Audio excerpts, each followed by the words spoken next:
I'm saying hi to Emiliano, who's live. How are you? Hey Hector, how are you? I'm good, thank God. I'm home and not working now. Awesome. Where are you from? From Monte Grande, Esteban Echeverria. Okay, and do you have a story to share with us? Yes, it happened to me with the truck. Let's hear it. You make a delivery of goods in Tucumán and I'm heading down towards Buenos Aires. Y past Loreto, Santiago del Estero toward Ojo de Agua. On that roughly 140-kilometer stretch with nothing, let me tell you this. You stop in Laredo and buy charcoal from a longtime acquaintance. Okay. I buy charcoal from him. It was already early morning and this man says to me, "Why don't you stay here and sleep? At the way station, it's lit up, the police are there." He was cool. He offered you a place. He tells me, of course, the night is bad. He says there's no traffic. Why don't you stay here and rest? He says to me, "Look, the night isn't helping." No, I tell him I want to go home, so I'm heading out. He says, "Advice from older folks, don't take it the wrong way. Stay, rest, and leave tomorrow during the day." But I keep going, stubborn as ever. I left, did about 70-something kilometers, and I see a shadow on the shoulder of the road.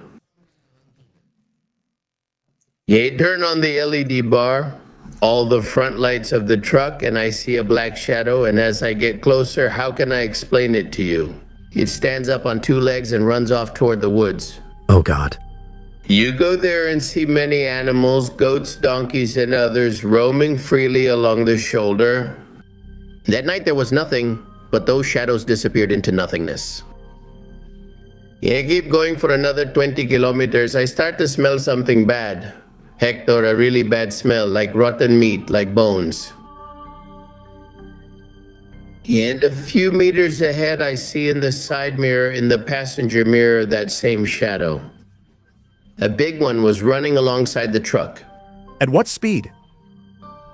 I was going at 95 kilometers per hour. I mean, something really strange. Yeah, well, I press the button and start accelerating. Can you imagine that at that moment your courage just runs out? Of course. I lose it. And later on, he passes in front of the truck again, but he passes me. When I manage to shine the lights on him, he crosses the road in front of me from right to left. He accelerated like never before. All the way I was driving the truck and I kept smelling that scent constantly. Kilometers. When I get to Ojo de Agua, when you enter the city of Ojo de Agua, I pass a Shell station and stop in the middle of Ojo de Agua. There's a big YPF station. I stop and tell him immediately. There was a police car and the man was there, the night watchman who knows us because I go during the week, I go twice, and he says to me, "What's wrong with you? You look pale." He told him what happened and he said, "Don't worry, it's the lobisome." Just like that, don't worry. You tell him, "Are you kidding me?" He replies, "No, it doesn't let itself be seen." It's strange that you've seen it, but in this area, on nights like these with a full moon, it usually wanders along the side of the road in the middle of nowhere. Good thing, I tell him, that I didn't feel like peeing. I almost died.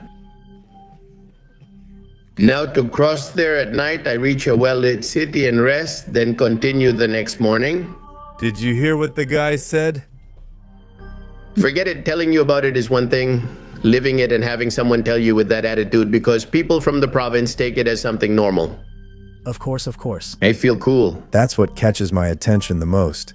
That's why your stories, the stories of truck drivers, are so entertaining for the show. Because what you're saying, people from the countryside, they take this naturally. They tell me, "Don't worry, it's the lobison." I reply, "But this isn't a movie. This is real life."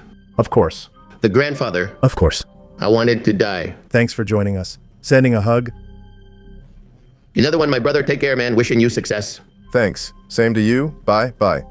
Truck drivers have the best paranormal stories for me. The thing is, there are some who don't want to tell them. Generally, there aren't any cowardly truck drivers. Sorry, I can't think of the metaphor.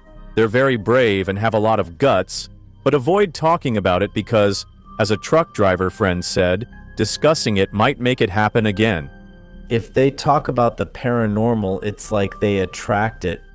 I don't know if it's really like that, but there are a lot of stories from the road, right?